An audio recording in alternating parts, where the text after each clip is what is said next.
excited to hear this. So can you tell us some of the major changes and challenges from the first year you're directing to say year 6, where everything is just so popular, full-blown phenomenon? Yeah. I only directed one episode in season 1. I think they were feeling out, different directors who was a good fit and whatnot. But what I remember about Genderbender was a lot of it was out in the farmlands, which was far away from Vancouver and very far away from Los Angeles. And I felt the distance, I would say I felt the distance from the adults, and that it was the responsibility to not follow any network visual vocabulary to actually find a sort of modified vocabulary for each episode. Like I don't remember looking at many of the other X-Files because, a lot of them weren't even done yet. So it was just kind of make up one. But I knew that I wasn't a fan of anything that was on television at the time. Not that it wasn't a bunch of good stuff, but that I definitely felt there was a different visual language to be explored. And the defining moment on Genderbender for me was there was a night out at the farm, the Amish farm, and Chris had, I think it was him, that's what I remember, had written this night sequence at the farm that traveled Mulder and Scully through, in fact, was several acres of progress, that I would time cut them through, but it was a lot of real estate to cover. And I love what he wrote, but I realized I had to camera cut the whole thing. Camera cutting means I'm going to shoot these different locations progressively and in sequence, chronological sequence, up to the barn where they look through the slats and they see whatever the ceremony is going on inside. But I would not have time to cover it in any traditional way.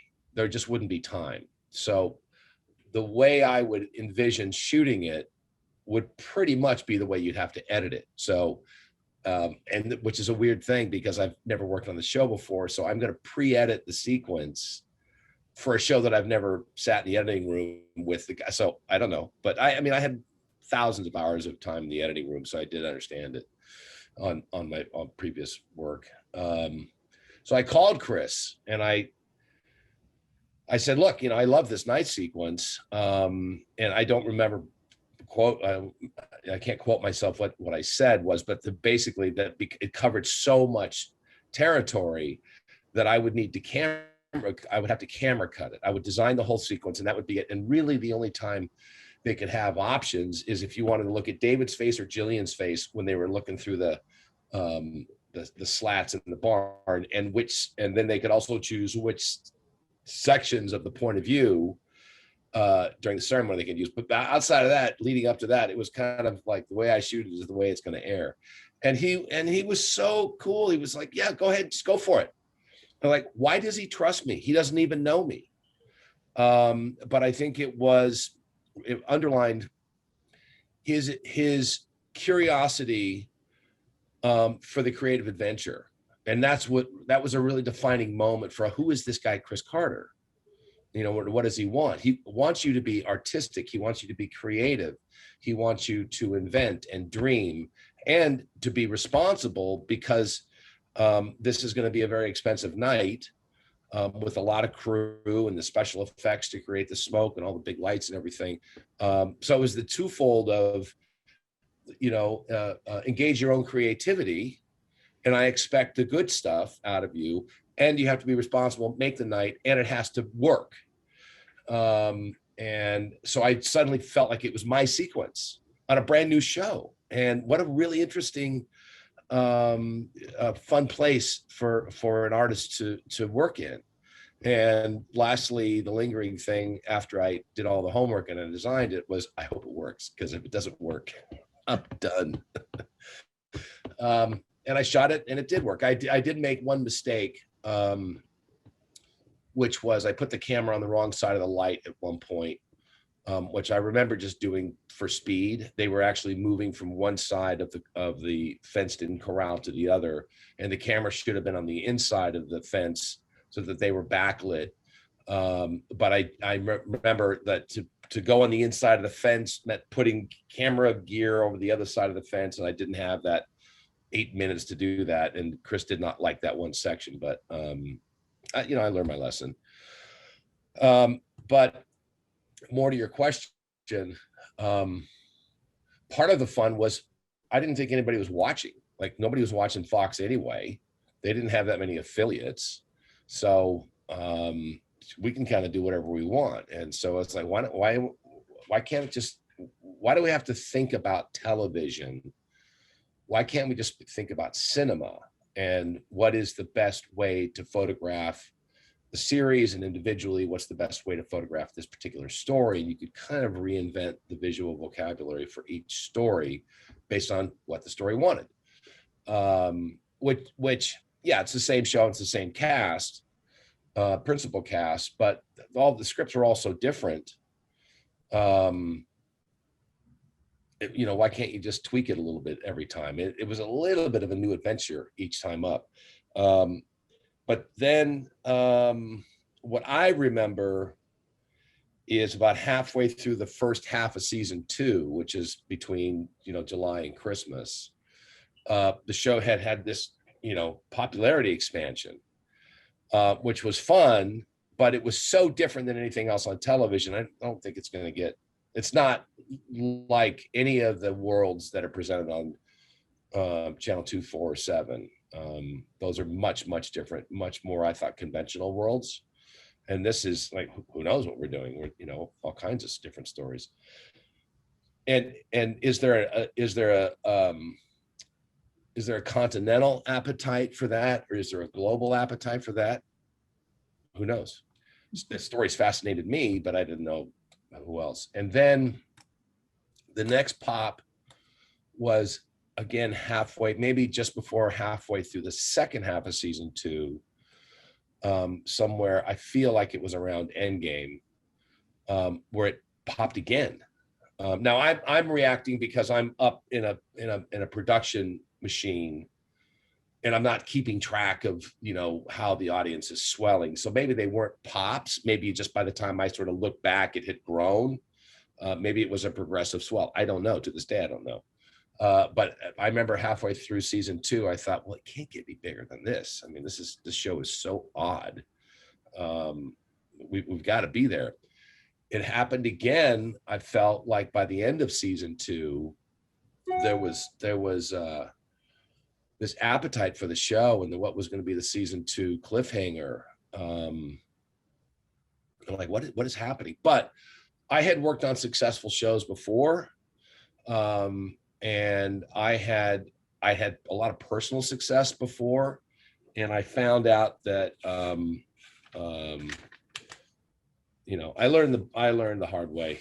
I learned a tough lesson, that when people they interview you or they write articles about you, the reason for the interview is not because of me personally, it's because of what I did. They like the way I made things. They liked whatever they liked about the way I did it. And I was in my 20s, and I would look at the magazine that would come out, and they would call me, big names. And I would read the article, but they're writing about my persona, and they're writing about my craft. They're not writing about me. They don't know me. But when I'm that young and it happened really fast, you take it as though that it's about me. That's the way I took it. And I was very wrong, because it wasn't about me. It was about, we just like the way you make the shows. And that I realized that I was actually allergic to fame, that part of it,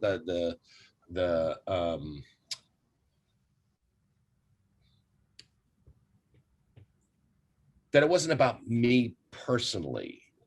But that the thing I love about what I do is the craft of doing it.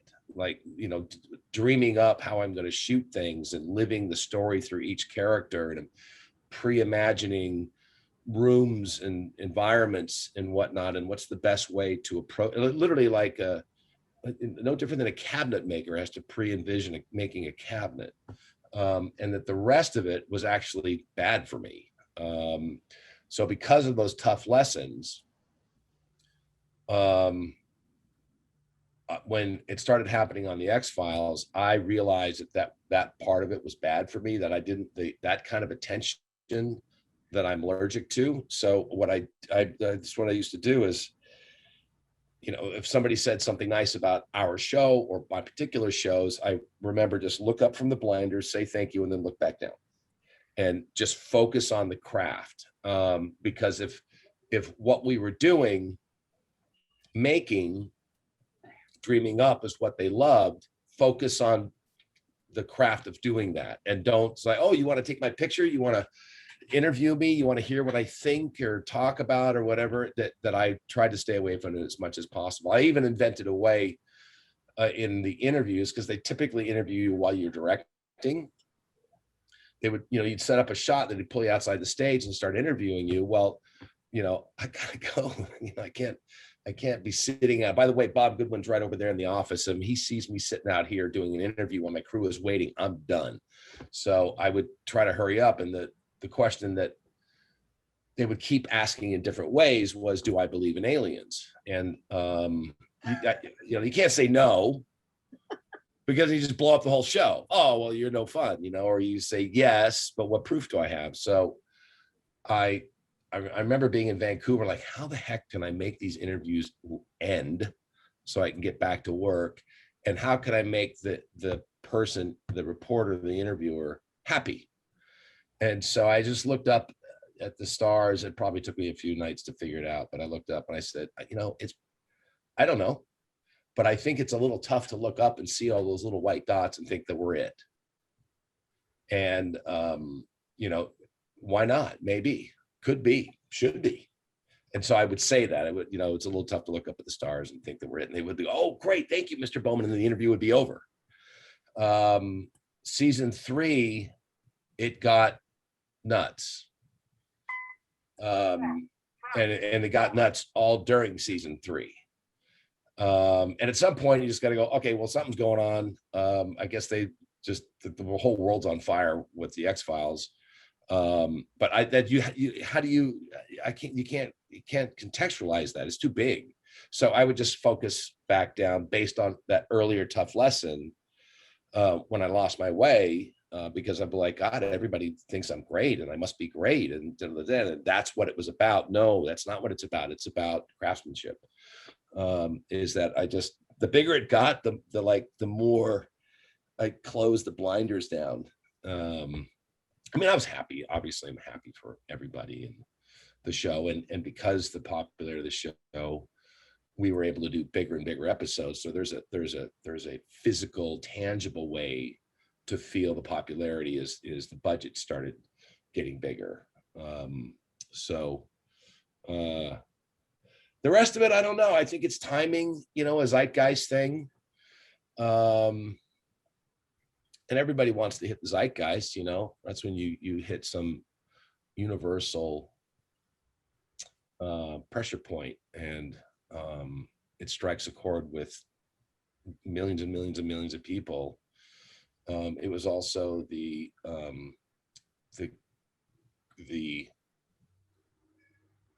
sort of wild frontier of creativity that Chris fomented, that he wanted everybody to think so outside the box, whatever that cliche is, just, you know, nothing typical. And then, you know, the support from the studio to spend a lot of their money. So that's my long-winded answer. The question I wanted to ask you, what are some of the challenges as a director you faced directing the series versus then jumping to directing Fight the Future?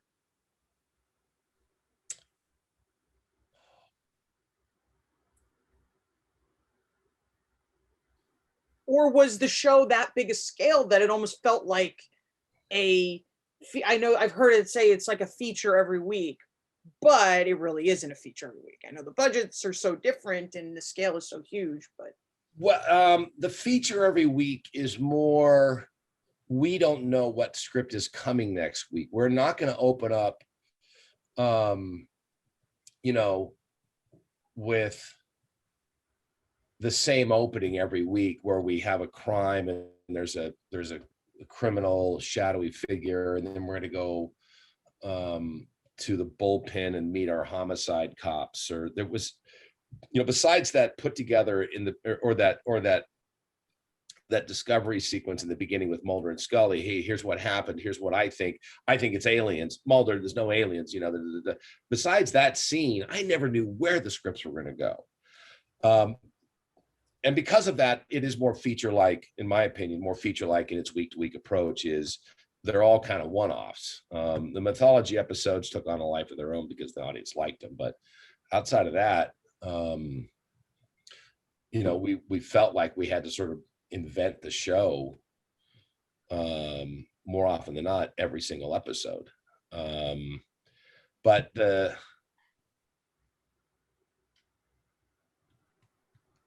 don't think I directed,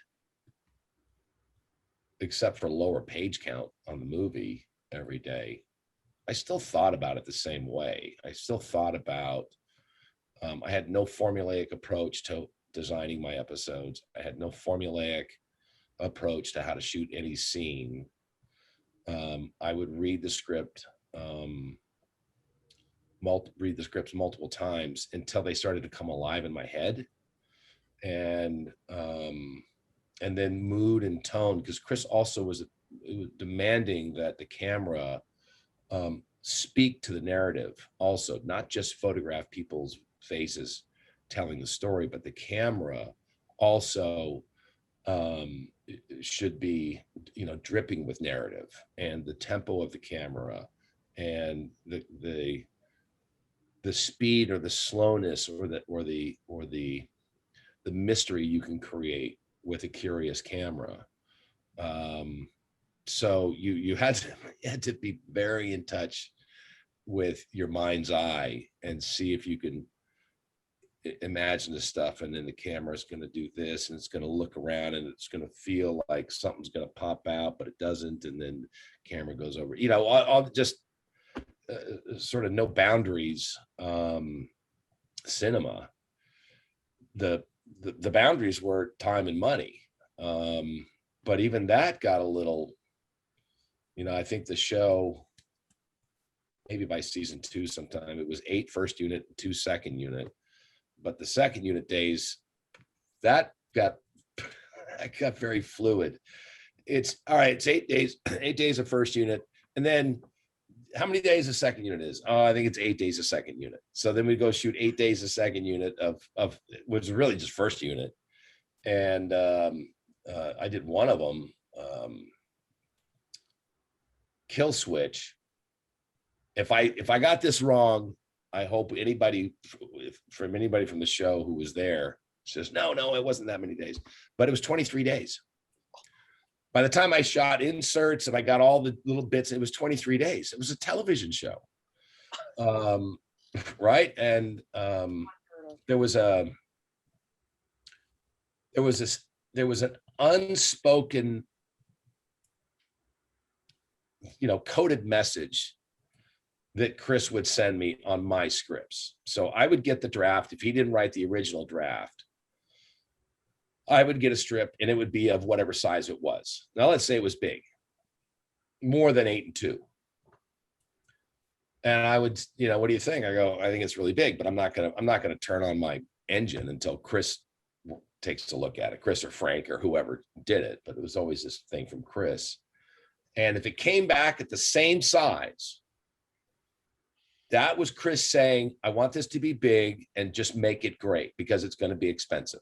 So just make it great. If it came back and it was smaller, that meant try to hit the number, try to hit our weekly budget number for each episode, the pattern budget. Sometimes the big scripts would come back bigger from Chris, which means just go for it. Just make it huge and great. But and you can have all the time and money you want within reason, but it's got to be great. And on some days going into maybe there was a particularly big day, Chris would call me and say, tomorrow's a big day. You know, I want you to get it all. I'm not quoting a conversation, but this is the spirit of what we would say. And some of these words were used. I just want this to be a spectacular sequence. And I want you to shoot, you know, whatever you need to shoot it. And as for the other part, which meant money, I will protect you. And he did.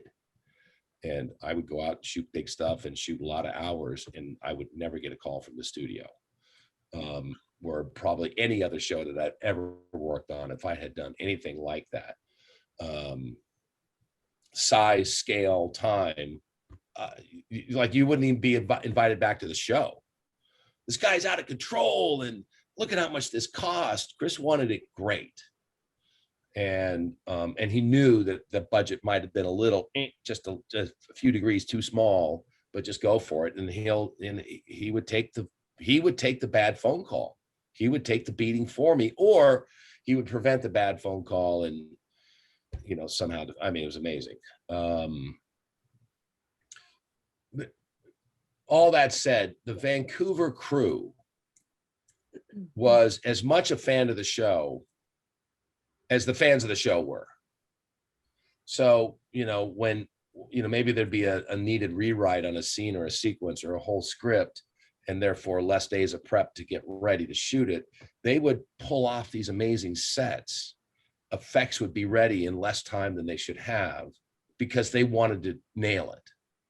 And there was a mojo, there was a team spirit that was amazing, and an intangible vibe for all of us up there making this really different show. I mean, we'd all worked on other shows, but none of them were like this. This is special. Let's make this great. And I'm getting to the movie. So when we went to go make the movie, I was told early on that I was not allowed to touch the Vancouver crew, which was it's the one thing that hurts about the movie to this day, is that crew helped make that show extra special.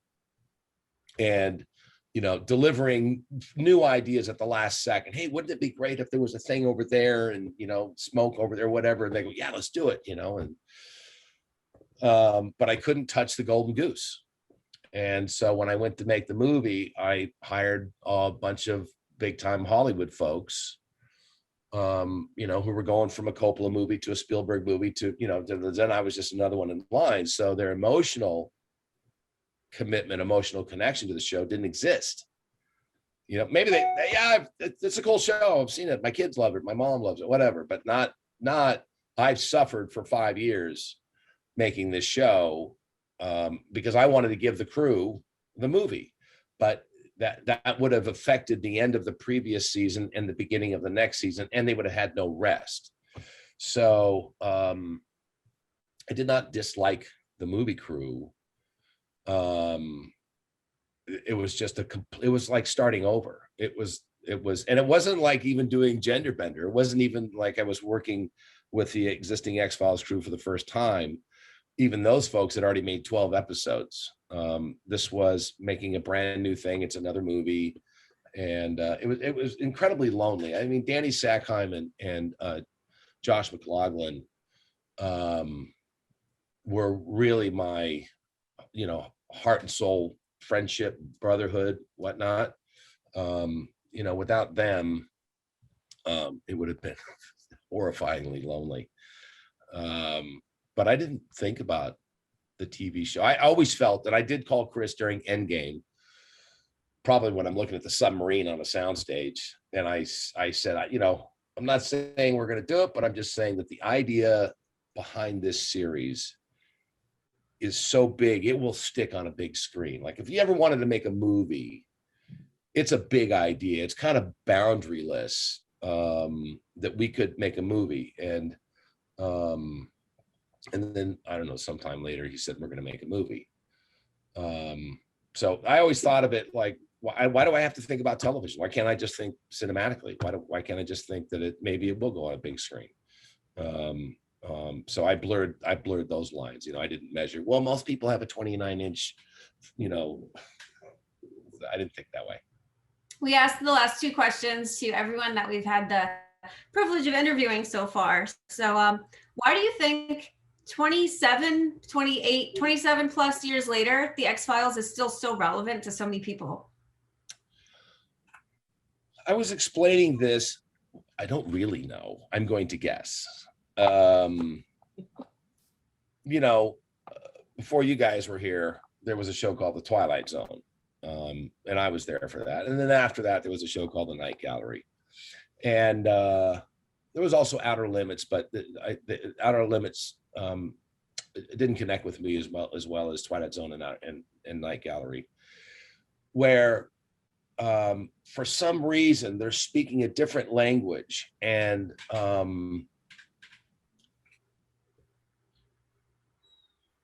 it's a fresh voice that you haven't heard, and Rod Serling was definitely a fresh voice that we hadn't heard. And I was so little when it happened. I don't know what he did before. So he was brand new to me. And then it ends and it goes away, and then television carries on. And everybody would love to invent a show that hits the zeitgeist, whatever that, we're getting 40 million viewers or whatever it is, crazy numbers back then. And then Chris comes up with the X-Files 30 years later, whatever it was. So it feels like it's every 30 years, and I don't know when Game of Thrones started. I never saw one, but it felt like it was like Twilight Zone, X-Files, Game of Thrones. Is that reasonably accurate or fair to say, or my hypothesis? But it takes a while. It takes time to go by before people say, I'm not saying they're all bad shows, and I'm not saying there's no good shows, but there hasn't been something like that last one, the X-Files, since the X-Files. And I can tell you, having worked on a lot of shows prior to the X-Files and worked on a lot of shows after the X-Files, that I knew that this was way different and very special. And as a director, for Chris to say, I want directors who are storytellers. I don't want just,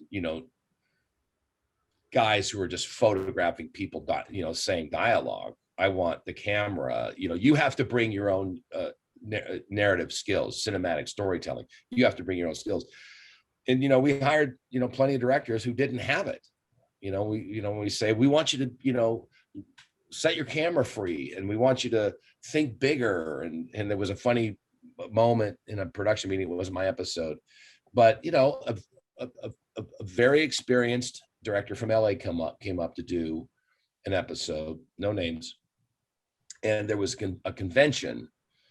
And I don't know which location it was at, but, there was a guy at a podium and then a lot of people. And Bob Goodwin, who did understand, who did have the big muscles to think big and scope and scale, asked the director, how many people would you like in the audience? And I don't exactly remember what I said, but I'll just restate it for fun. Maybe he said, well, like 30, and then I'll just shoot it in a way where it'll feel like, 50. And you could see the director, he was thinking like, well, how many would I like, and how many will they give me? Because that's always what you're wondering, because if you go, well, can I have 1,000? Like, well, you're nuts. So like, what's the right answer? Well, it took him so long to come up with the number. Bob said, why don't I just give you 300 people, which was times 10. With the guy who was like, whoa, 300 people. That's like that the whole place is going to be full of people. And then he said, and the crane, you thought about how many days you'd like the crane? Oh, a lot of shows you don't get a crane ever. The crane. Well, I'll just give it to you every day. You can have it every day. And I was like, whoa, I got a crane every day. And then the Steadicam. How many days you need a Steadicam? Well, I could probably use it, I'll just give it to you every day. And this director was like, what is this show? But what Bob is saying to him is, we will give you the tools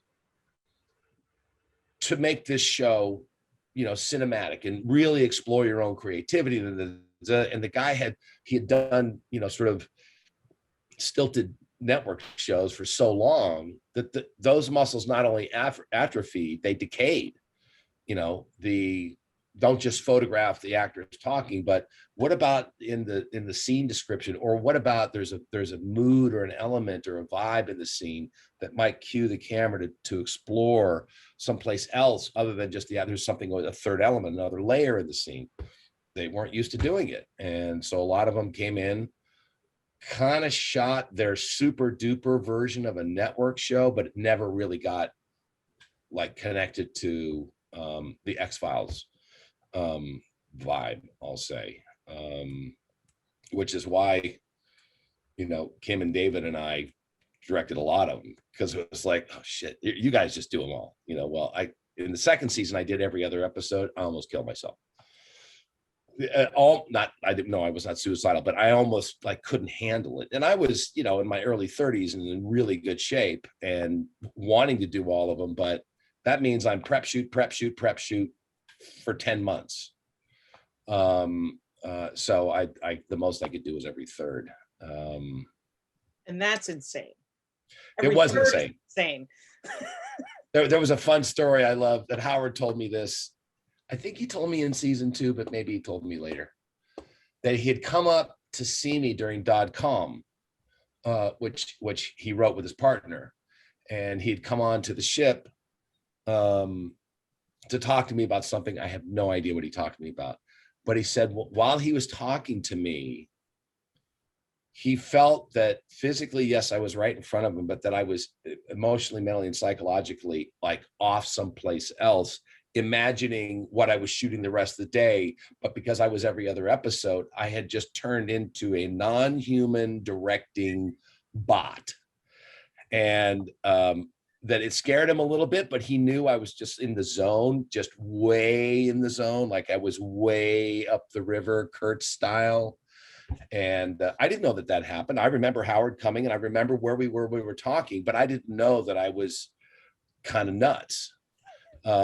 Because all I was doing was thinking of how to shoot things and what things meant, what things should feel like. And, had I guessed right with anything? And so when he said you were a little, out there, yeah, I was out there. If you go into the jungle and you find a soldier who's been in there for many months, and they shoot at him every single night, after a while you might go a little, and I guess I did. So I said that I couldn't do every other X-Files episode, but I tried to do every third one. So, well, that's insane. Having worked on a set for years, that's insane. But did I answer the question? Yes, Did I answer the question? Like, how does that happen? I don't know, but I was aware that it was special when I was there. And I will say, like, the crew was just as much of a fan of the show as the fans. I was just as much of a fan as the fans were. I just got to work on it. Which makes us jealous. Well, you slept more than I did during those days. So we have 3 minutes left, and then Zoom is going to kick us off. The last question we have, what would your message be to the fans of the show from the last 30 years? Well, besides thank you.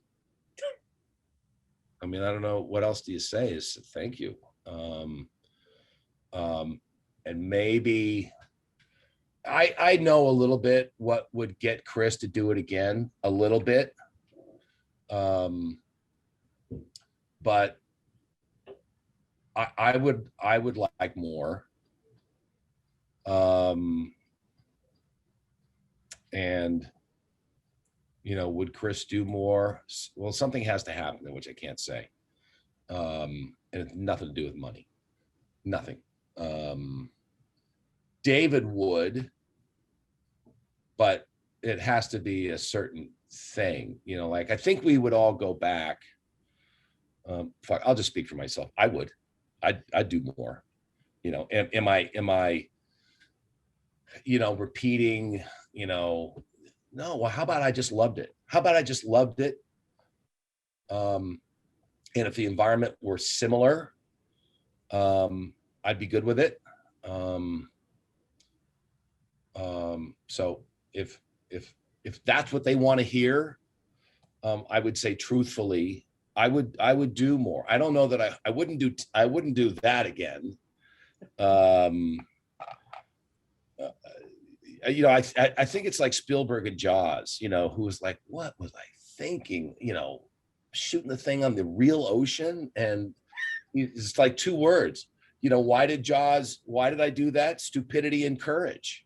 Or maybe it was courage and stupidity. That's what he said, because he didn't know.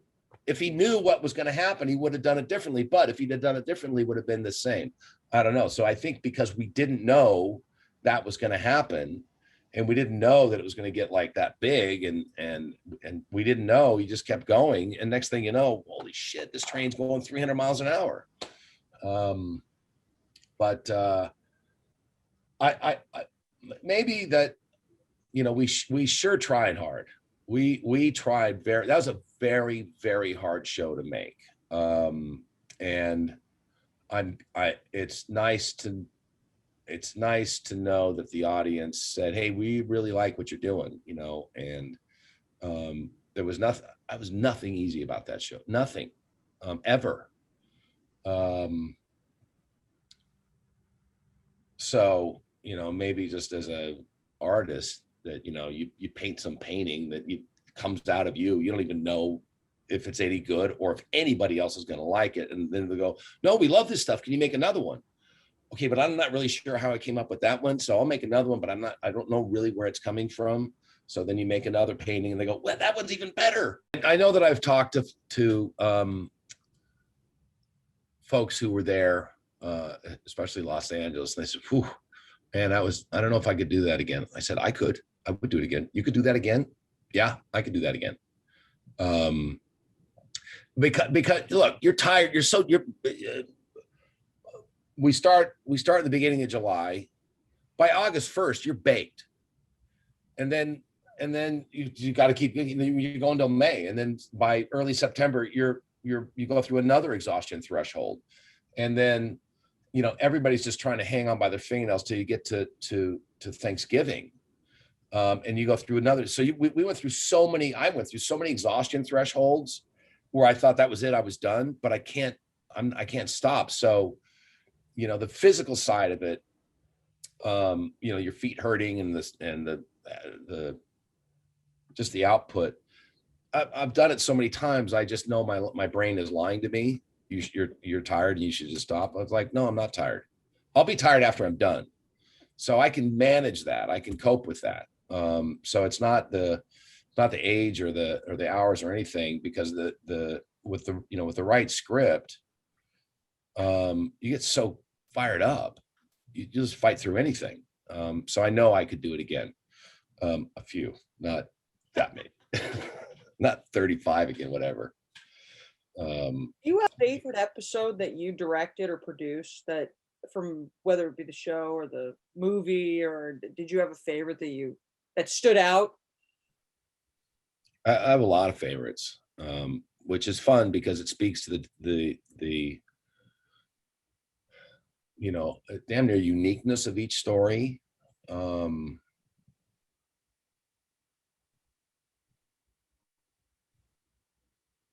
No, because if I say one, I'm somehow dissing the other ones, which I won't do.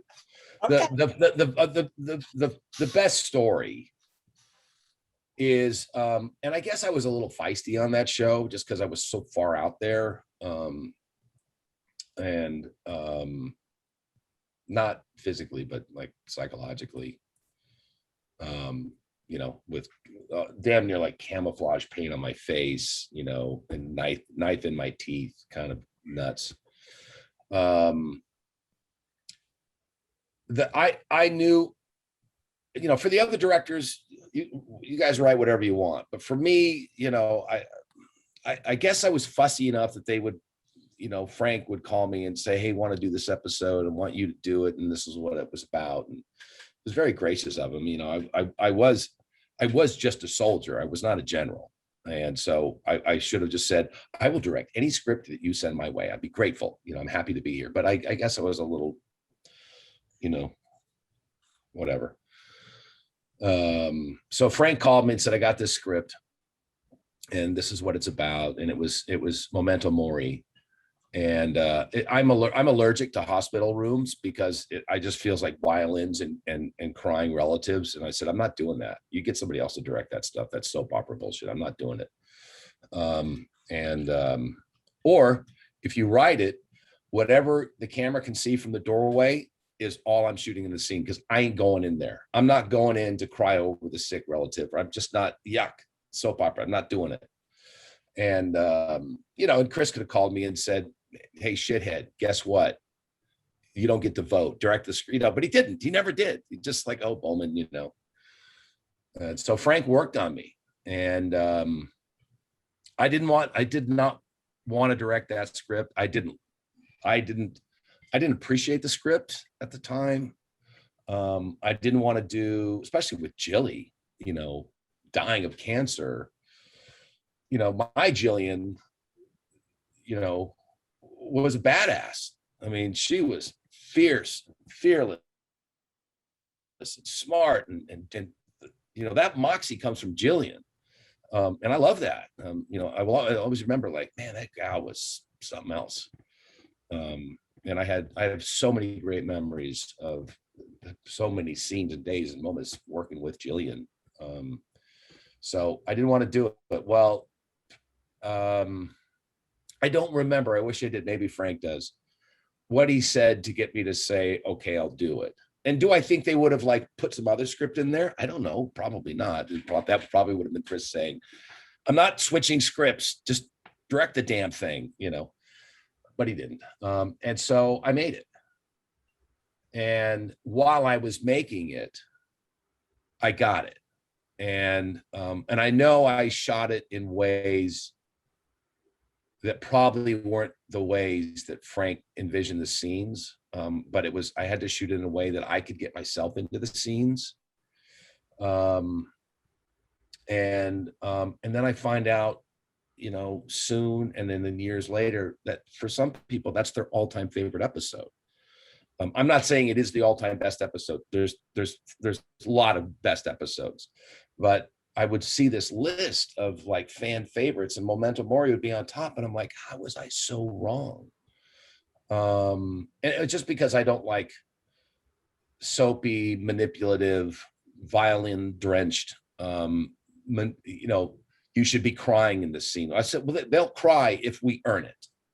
I don't want to cry because we just, Mark Snow just layered violins all over it. And I guess, there's the violins. I guess I should cry. That's not honest. So maybe I was honest about the way I approached those scenes, so that they made sense to me. And also, Scully, is played by Jillian, does not feel bad. She doesn't feel sorry for herself. And maybe her moxie helped me through those scenes. She's not, why me? She's actually the one who's like, hey, everybody fuck off. I'm fine. I'm going to be fine. And I don't need you standing over me, worrying about me, So that may be my favorite story, but they're all so different. I loved this, the Russian gulag episode was big. Figuring out how to shoot big was a real, it is a TV show. I can't take 5 days to shoot one scene. I got to shoot one big scene and then 5 other scenes the same day. So my favorite episodes probably were, which ones were the hardest to figure out that I think I figured out. That's what I would say. But just the simple reason is, if I say one, then there's a second place and a third place, and I'm not doing that.